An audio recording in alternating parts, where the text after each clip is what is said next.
Sylvaria Nocturna, the Dark Timber. This is a place where time does not flow like a river. It drips like thick black resin from the heart of an ancient oak.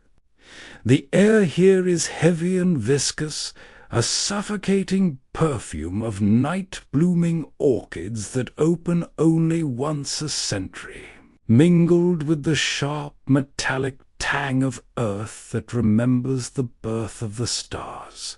For a mortal, this atmosphere is both a poison and a drug. Every breath stings the lungs like a needle of ice. Yet it floods the mind with visions of worlds that human eyes were never meant to behold. Kaelen moved through the undergrowth, his boots treading upon soft velvet moss that glowed with a faint, sickly turquoise light at his touch. Every footfall was a violation. In the sacred, absolute silence of the timber, the sound of his movement echoed like a hammer strike. He was a creature of clay and bone, simple herbalist from the lowlands, whose hands were calloused by soil and blood, not refined by arcana.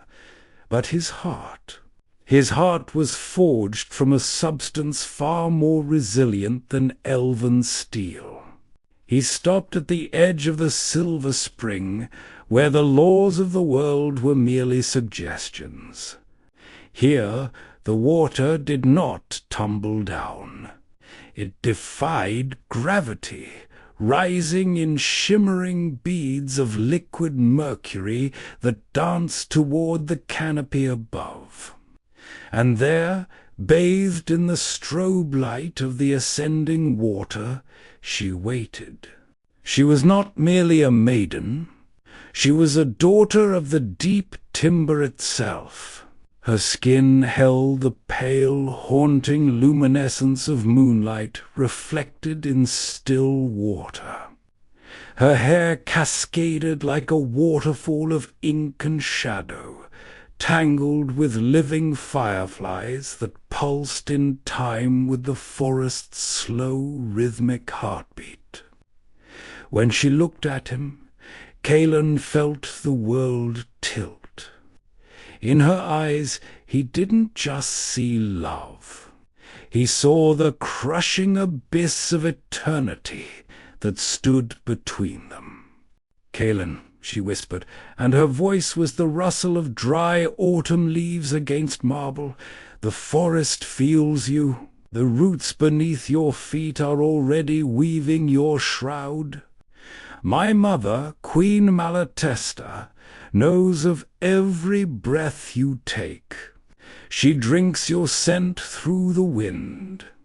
Kaelen took a step toward her, ignoring the thorny vines that began to coil around his ankles like hungry wooden serpents.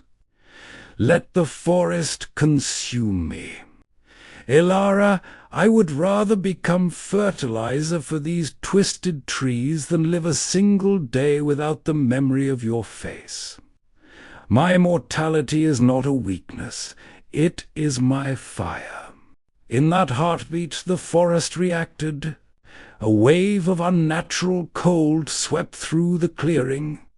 The bioluminescent flowers snapped shut, plunging the world into a thick, suffocating darkness. The emerald-feathered birds fell silent, replaced by a deep tectonic drumming from beneath the earth. It was as if a gargantuan, ancient organism was waking up. Elara turned pale, her moonlit glow flickering. Her people, the Fae Court, were coming for what was theirs. Their secret was out, and the peace of the timber was shattered. The war against the natural order of the world had begun. Kaelen was not taken to a prison. He was dragged through Aethelgard, the royal capital of the Fae, which rose at the very center of Sylvaria like a monstrous crown of thorns and stars. Here the trees were not mere plants. They were skyscrapers of living obsidian, their canopies scraping the heavens, while their roots burrowed deep into the very dreams of the earth. The streets were not paved with stone, but with a frozen magical miasma that sang a low, melodic hum beneath the feet of Kaelen's captors, yet remained deathly silent beneath his own mortal tread. The city was a vertical labyrinth. Between the obsidian towers stretched suspended bridges woven from spider silk and moonlight, where courtiers moved in garments tailored from morning mist and the wings of fallen angels. The air was thick with the scent of precious metals, crushed lilies, and something that smelled hauntingly like freshly spilled blood. Kaelen looked up and saw the palace, the heart of shadows. It was a structure that looked as if it had erupted from the ground in a single moment of pure, crystalline hatred. Gargantuan arches of white, petrified wood intertwined with black glass, forming a structure that resembled the rib-cage of a giant forgotten god. Inside the palace there was no sun, only thousands of trapped fireflies held within crystal spheres, casting long, dancing shadows that seemed to have lives of their own. The throne room was as silent as a tomb in the heart of winter. At the far end, upon a throne that appeared to be grown from black roses, sat Queen Malatesta. Her beauty was an assault. Her skin held the hue of a fresh dream, and her eyes reflected thousands of years of cold indifference toward human life. Beside her stood Elara, pale and motionless, her wrists bound by delicate threads of liquid silver. "So this is your fire, daughter?" Malatesta spoke, and her voice sliced through the silence like a razor. It wasn't a shout. It was a quiet, freezing condemnation. "He reeks of sweat, soil, and a brief, meaningless life. He is but a bug that burned itself on your light." Kaelen straightened his back, even as the guards forced him toward the floor. "I may be a bug, Queen," he said, his voice unwavering in the vast hollow hall. "But a bug knows how to survive where your immortals fear to look. My love is not a weakness. It is the only thing in this forest that is truly alive." For the first time, Malatesta offered a faint smile, but there was no kindness in it. "Alive? We shall see for how long. By our laws, your heart should be carved out and fed to the roots of Silvaria. But Elara has begged for mercy. And so I will give you a chance, mortal. You shall undergo the trials of the eternal. 4 tasks designed to prove if there is more than just mud and fear in your blood. These are tests for those who do not die. For you, they will be gateways to oblivion." The queen waved her hand, and the walls of the hall began to ripple and dissolve. The images of the palace faded, replaced by the suffocating darkness of the first trialer. If you succeed, you earn the respect of the timbre and the hand of the princess. If you fail, your soul shall become part of my hanging gardens forever. The reality of the onyx palace shattered under the weight of the queen's magic. Black glass and petrified wood splintered into a million fragments, but instead of debris, Kaelen found himself enveloped in a thick, stagnant darkness. As his eyes adjusted, he realized he was no longer in a hall, but standing in a narrow, claustrophobic corridor carved from walls of sentient weeping willows, the willow labyrinth was alive. The branches did not sway in the wind, for there was no wind here, but instead they crawled and coiled like thousands of black serpents, constantly rewriting the path before him. From the silvery, blade-like leaves, a thick, mercury-like sap dripped. It hissed as it struck the soil, leaving behind a caustic scent of burnt lavender and ancient rot. This was not a trial of strength. It was a trial of the mind. The labyrinth was a psychic predator, and Kaelen was its prey. As Kaelen took his first tentative step, a barrage of voices struck him. It wasn't the cold mockery of the fey courtiers, but his own voice, echoing from every twisted branch. "Elara hates you," one whisper hissed. "You are but a bug, a creature of mud and filth. Look at your hands, stained by soil and blood. She belongs to the eternal. You belong to the rot." The labyrinth began to warp his perception. Seconds stretched into hours. The path ahead undulated, making it feel as if he were walking miles while standing in place.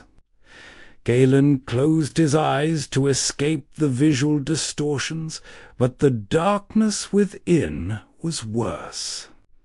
In his mind's eye he saw Elara dancing with a luminous fey prince, laughing at Kaelen's fragile mortal limitations.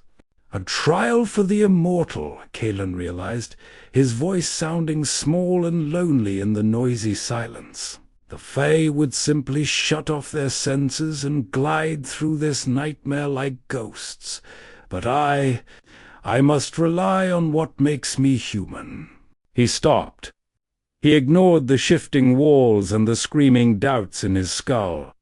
Kaelen chose to stop trusting his eyes. Instead, he reached for a deeper, more visceral memory. He remembered the exact scent of Elara at the Silver Spring. He remembered the specific rhythmic cadence of her heartbeat against his chest. In this maze of dissonance and chaos, there was only one silent frequency of truth. He had to find the one true seed. He knew it wouldn't look extraordinary. It would be a simple, unremarkable willow seed buried in a pool of the mercury sap. But he found it not by sight, but by the feeling of the earth stirring beneath his fingers, a tiny pulse of life that refused to be silenced by the shadows. The moment his fingers closed around the seed, the whispers died, and the first gate of the timber swung open.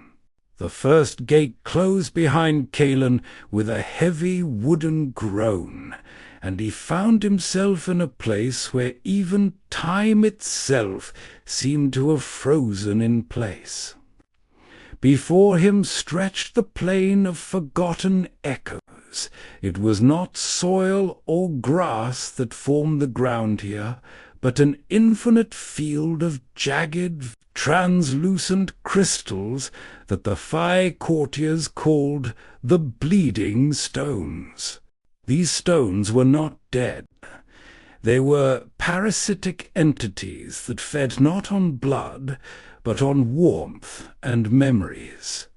For an immortal elf who carried thousands of years of experiences, this plane was merely an inconvenient walk.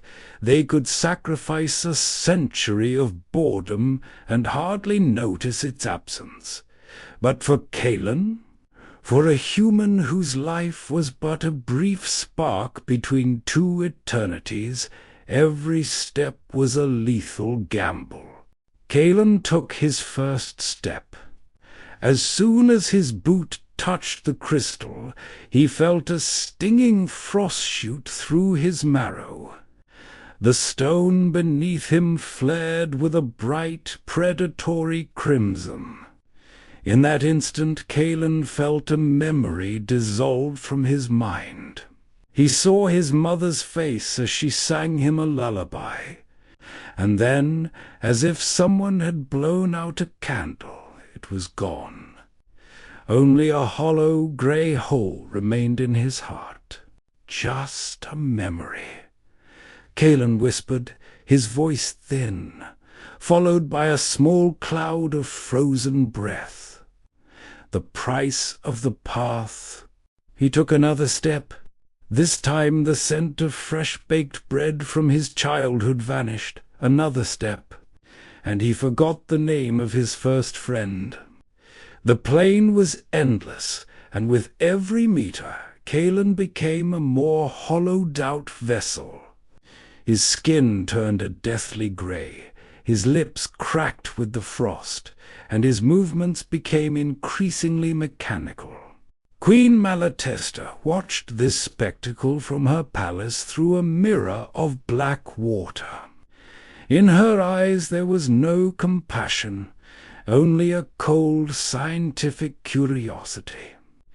Elara, standing beside her, was forced to witness the man she loved literally erasing himself to reach her. The threads of liquid silver around her wrists burned as she struggled to scream his name, but the timber allowed her no sound. Kaelen was halfway across the plain when the hardest moment arrived. The stones no longer wanted small fragments of his youth. They wanted the core. They wanted Elara. Kaelen stopped, his legs buried knee-deep in the pulsing crystals. He felt the plain reaching for his very first memory of her, the moment at the Silver Spring. He felt that memory fade. He saw her face through a thickening fog. He heard her voice only as a distant, dying echo. If he took one more step, he would forget why he was doing this. He would forget for whom he was suffering. "No," he groaned, falling to his knees. "Take everything else. Leave me her." But the plain did not answer. It only continued to drain his warmth.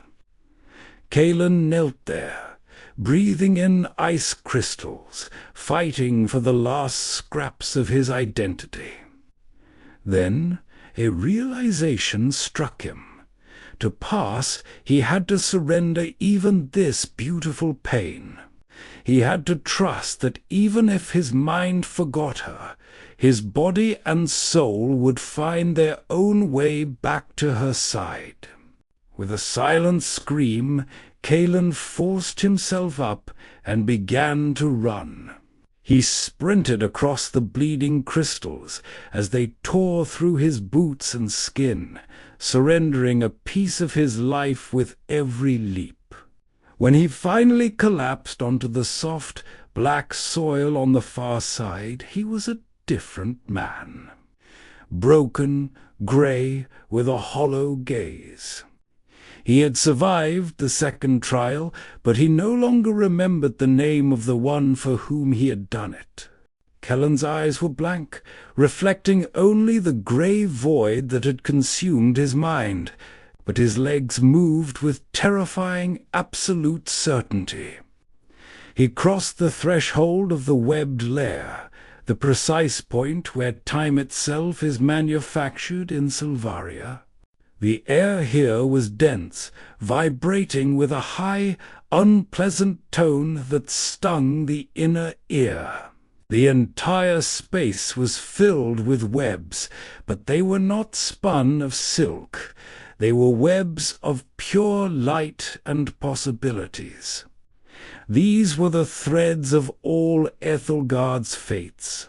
A single touch could force a being to live thousands of lives as a king, or vanish in the momentary flash of a dying star. But Kaelen was not here for fate. He was here for the tool. In the center of the web, looming over the bottomless abyss, was the Weaver. Her movements were jerky, second by second, in perfect synchronization with the rhythmic ticking of the clockwork inside her glass abdomen. In her 8 arms she held spindles carved from human bone, calmly, coldly spinning reality. The task was simple, yet utterly impossible. Steal the thread of moonlight. It was the only thread in existence that was not part of any single fate, serving instead as the anchor for everything real within the timber. Kaelen, stripped of all fear of loss, having already lost everything, began to climb. He used no magic, he used no tricks, he used only raw animal instinct. He moved in the exact gaps between the ticks. When the gears inside the Weaver's body turned, he froze. When she spun, he became a shadow on the wall of fates. Queen Malathesta in the throne room held her breath. She had never seen a mortal move this way. Lacking memories, lacking ego, lacking any fear of tomorrow, Kaelen was a perfect predator. He was the silence that existed between 2 heartbeats. He was nearly at his goal. The thread of moonlight was shining pure white at the exact center of the Weaver's spindle. Kaelen reached out. At that precise moment, a wound on his leg, flicked by the bleeding stones, opened. A single drop of his red, hot, mortal blood landed on a thread of fate. A wave of profound dissonance erupted through the labyrinth. The threads turned a chaotic red and began to vibrate aggressively. The Weaver froze. Her mechanical spider body rotated 118 degrees with a sickening crack of gears. Her glass eyes, each containing rotating second hands, fixed directly upon him. Mortal chaos, she spoke, her voice the sound of metal grinding on glass. Your time expired before it began. Kaelen did not wait. He did not beg. In the last fraction of a second, just as the Weaver lunged with her bone spindles, he threw himself forward. His fingers closed around the cold, shining Vlakno Masanaiho Spitju thread of moonlight and ripped it free. The entire web began to collapse. Time itself tore. Kaelen fell into the bottomless pit, while the Weaver's scream of rage shook the very foundations of the palace above him. He held more than just a thread. He held the one thing that could return what he had abandoned on the plane of echoes. But at what cost? The fall from the webbed lair ended in an unexpected, absolute silence. Kaelen lay upon the obsidian floor of the Hall of Absolute Reflection. In his right hand he still clutched the thread of moonlight. It was cold, but it pulsated with life force within his palm. Kaelen pressed the glowing thread to his chest. In that instant the dam broke.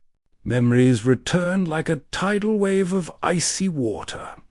The sharp scent of pine needles, the taste of their first kiss at Silver Spring, Elara's laughter, and the jagged pain of her loss. Kaelen screamed as his empty mind violently filled with colors and anguish. He was no longer a bug. He was human again. But that relief lasted only a fleeting heartbeat. Looming over him was the mirror of lost years. It was not glass. It was a vertical pool of liquid, undulating time, containing not the reflection of the present, but the ruthless truth of the future. Queen Malatesta appeared in the shadows behind the mirror. This time she was not laughing. Her gaze was focused, almost sympathetic, which was far more terrifying than her wrath. "Gaze into your truth, mortal," the queen whispered. "Witness what your love truly brings to the one you so desperately seek." Kaelen looked into the mercury surface. He saw an image form. He saw himself and Elara. They were happy, dancing in Aethelgard. But then time within the mirror began to accelerate violently. He saw his own hair graying, turning to dust. He saw his skin wrinkling like the bark of ancient oak trees, while Elara remained unchanged, still as young, still as glowing. He saw himself as an infirm old man supported by a cane, while his beloved princess had to hold him up, her eyes full of an eternal sadness. The mirror showed him the end, his own death. He saw Elara kneeling over his grave. He saw her kneeling there for 100 years, 1,000, 10,000. He was merely a brief breath in her endless existence, but the scar his passing would leave upon her would bleed forever. "Your love is selfish, Kaelen," Malatesta's voice echoed. "You crave her for a few short years, only to condemn her to an eternal solitude. Immortals must not love what perishes. It is like loving the morning mist, gone before you can truly embrace it. Depart now. If you step through the mirror and renounce her, you spare her thousands of years of weeping." Kaelen felt a tear roll down his cheek. He touched the surface of the mirror, precisely where he saw his own aged, wrinkled hand. "Perhaps it is mist," Kaelen said, his voice as solid as bedrock. "But mist gives color to the morning sun. Without it, the day would be just empty light. My mortality is not a punishment, it is a gift. Because I know my time with her will end, I cherish every second more than you can in all of eternity." He took a step forward, directly into the mercury image of his own demise. "I choose this pain, I choose this end, because one day loved by her has more value than 1,000 years of your cold survival." The mirror shattered, not into shards, but into billions of dewdrops that evaporated into the air. Kaelen had not just passed the test of truth. He had defeated that truth with the power of human finiteness. As the final dewdrop from the mirror of lost years touched the floor, the darkness vanished. Kaelen found himself back in the onyx heart of Aethelgard.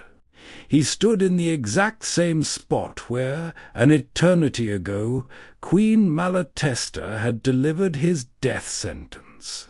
But he was no longer that man. His clothes were tattered, his skin was mapped with scars from the bleeding stones, and his eyes held a depth that had previously belonged only to the stars.